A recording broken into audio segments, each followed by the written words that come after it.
ನಮಸ್ಕಾರ ರೀ ಸರ. ನಮಸ್ಕಾರ ರೀ. ಯಾವ ಊರು ರೀ ಸರ್ ಇದು? ಹುನಗುಂದ ರೀ. ಹುನಗುಂದ. ಈ ತೊಗರಿ ಬೆಳೆಗೆ ಯಾವ್ದು ಯೂಸ್ ಮಾಡಿರಿ ಸರ್ ನೀವು ಎಣ್ಣಿನ? ಇದು ಬಿಜೋರಿಚ್ಚು ಮತ್ತು RPS. ಬೀಜರಿಚ್ಚು RPS ಎರಡು ಯೂಸ್ ಮಾಡಿದ್ದೀರಿ. ಬೀಜೋಪಚಾರ ಮಾಡಿ ಬಿತ್ತಿದ್ದೀರಿ. ಹೆಂಗೆ ಅನ್ಸುತ್ತೆ ಸರ್ ನಿಮಗೆ ಇದು ಬೆಳೆ? ಚೆನ್ನಾಗಿ ಅನ್ಸುತ್ತೆ. ನೀವೀಗ ಎಷ್ಟು ವರ್ಷದಿಂದ ಮಾಡ್ತಾ ಇದ್ದೀರಿ ಇದನ್ನು? ಇದು 5ನೇ ವರ್ಷ. 5ನೇ ವರ್ಷದಿಂದ ಕಂಟಿನ್ಯೂ ಮಾಡ್ತಾ ಇದ್ದೀರಿ. ಕಂಟಿನ್ಯೂ ಯಾವ ಗೊಬ್ಬರ ಇಲ್ಲ, ಏನಿಲ್ಲ. ಹಾಂ ಇಲ್ಲ, ಯೂರಿಯಾ ಇಲ್ಲ.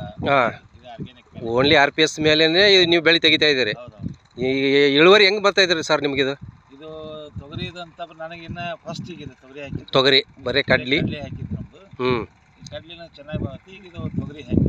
ಕಡ್ಲಿ ಕುಸಿಬಿ ಹಾಂ, ಇವೆರಡು ಮೊದಲು ಬೆಳಿತಾ ಇದ್ದೀರಿ ನೀವು. ಹೌದೌದು. ಹಾಂ, ಈಗ ಇದೇ ಸಲ ನೀವು ಫಸ್ಟ್ ಟೈಮ್ ತೊಗರಿ ಮಾಡಿದ್ದೀರಿ. ತೊಗರಿ ಮಾಡಿ. ಈಗ ನಿಮ್ಗೆ ಹೆಂಗೆ ಅನ್ಸುತ್ತೆ ಸರ್ ಇದು ಬೆಳೆ? ಏನು ಚಲೋ ಅನ್ಸುತ್ತೆ ನಮಗೆ ಇದು. ಚಲೋ ಅನ್ಸುತ್ತಲ್ರಿ?